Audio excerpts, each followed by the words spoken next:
Soft, melancholic piano music begins, layered with the distant sound of waves. A sigh. Oh, darlings, where does one even begin when attempting to chronicle a descent into, well, let's call it a profoundly disappointing reality. It's rather like attempting to capture smoke, isn't it? Ephemeral, elusive, and ultimately rather ashy. You see, I possess a certain sensitivity, an almost pathological need for things to be just so. Perhaps it stems from my upbringing, a childhood perpetually steeped in the wistful memory of a homeland left behind, the scent of lilac and damp earth clinging to every recollection. My grandmother, she always said, a lady appreciates refinement, child. The difference between simply existing and living. Such a simple concept, yet so rarely observed, wouldn't you agree? It all started, as these things often do, with the deceptively alluring promise of escape. A holiday, a little respite from the ceaseless demands of everything. Mackinac Island, it sounds so romantic, doesn't it? Like a scene plucked from a forgotten novel. Naturally, I envisioned a haven of tranquil elegance, a place where time slowed to a gentle waltz and every detail whispered of impeccable taste. My expectations, I admit, were elevated. It's not my fault, I've been spoiled all right. And honestly, Don T, we all deserve a little spoiling, but the universe, it seems, has a rather cruel sense of humor. I'd originally planned to stay elsewhere, you see, at the Murray or perhaps the Lilac.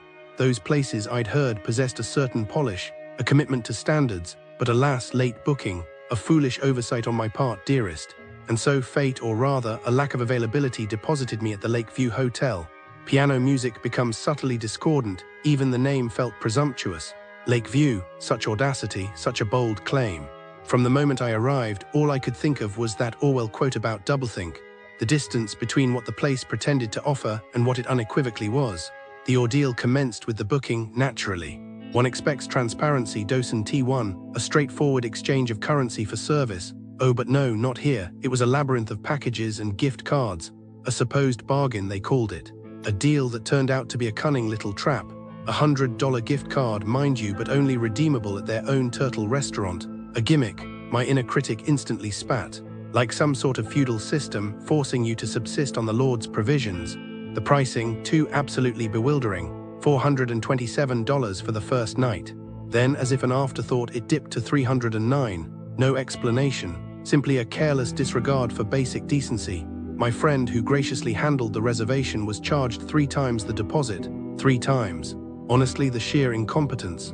As a caveat, you should always thoroughly investigate your expenses, no matter if it's small or big. I tried to prepare myself, you see. I called ahead. Concerned naturally about the situation, the pandemic. One has a right to expect basic hygiene, wouldn't you agree? Particularly when entrusting one's well-being to an establishment. Believe me, the woman on the phone assured, with a tone so saccharine it felt like a cavity. We are following strict procedures. She even suggested I could change the sheets myself if I so desired, as if that somehow absolved them of responsibility. A charming gesture, really. Here, let the guest do the chambermaid work. It's not like we have a staff or anything. It's just that I've slept on silk sheets, so the idea of doing it myself was unsightly. I could not. Music becomes more agitated, a quicker tempo, the room itself, oh, the room. Let me paint you a picture. Room 214, a cruel joke masquerading as accommodation. It wasn't a room, it was a corner slice of despair. I was just looking into scams near Lakeview Hotel, Mackinac Island, and like it's so sad, Tourists just want to have fun and then boom, scammed. Like businesses around here, some of them are sneaky. Like they make fake websites that look real, and then people pay more for nothing. So okay, there was this one scam, like a Texas company made fake websites for ferry tickets and Fort Mackinac. They called themselves MTVRS LLC, but like they were NT real. They made Fort Mackinac tickets, com and Mackinac ticketing, com, and they looked so official.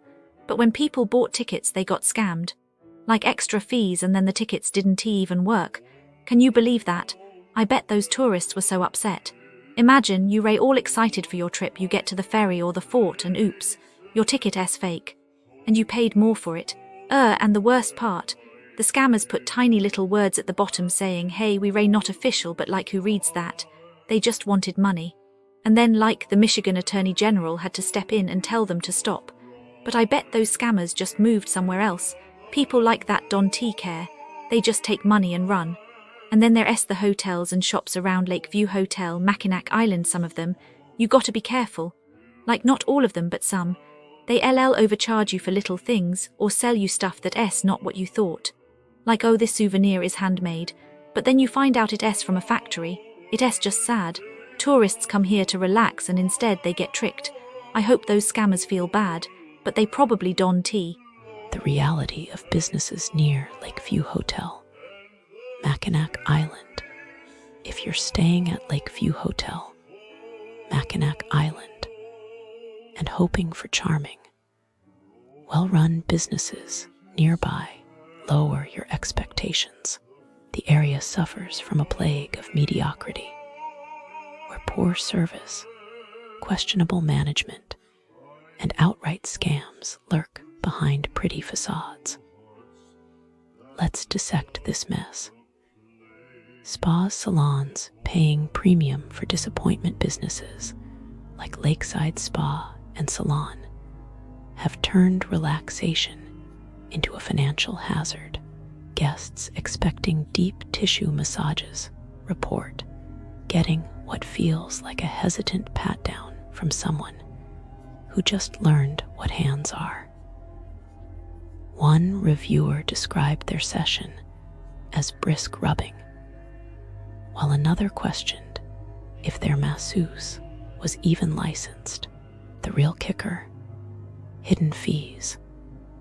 Mandatory gratuities, sometimes inflated beyond what was quoted, get tacked on like a sneaky tax.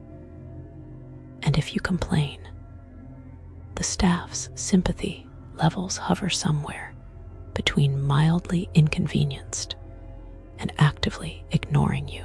Brides beware, manicures chip within hours, and good luck getting a touch-up without being treated like a criminal. Restaurants where patience and quality go to die. Goodfellow's Restaurant and Pink Pony are case studies in how not to run a dining establishment. At Goodfellow's, expect cold food, incorrect orders, and servers who treat you like an interruption to their day.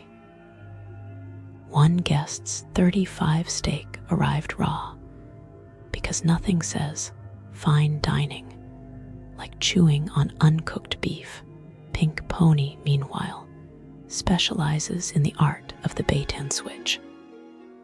You'll wait an eternity for tiny portions of underwhelming food, served by staff who'd rather chat with other tables than refill your drink.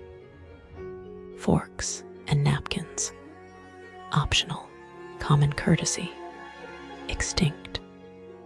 Coffee shops, the luck runs out. Lucky Bean Coffee House proves that even caffeine can't salvage incompetence. Frozen muffins, watery iced coffee, and lukewarm mochas served after a 30-minute wait. The baristas seem to operate on island time, which, in this case, means whenever they feel like it.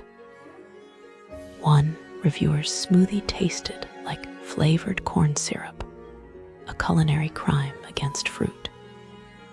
Resort's luxury, more like liability. Mission Point Resort is a masterclass in false advertising. Rooms reek of mildew, AC units spew mold, and staff act like helping you is a personal favor. One family with a medically fragile infant was moved mid-stay after discovering their air conditioner was a fungal breeding ground. The compensation: a 175 credit, peanuts compared to the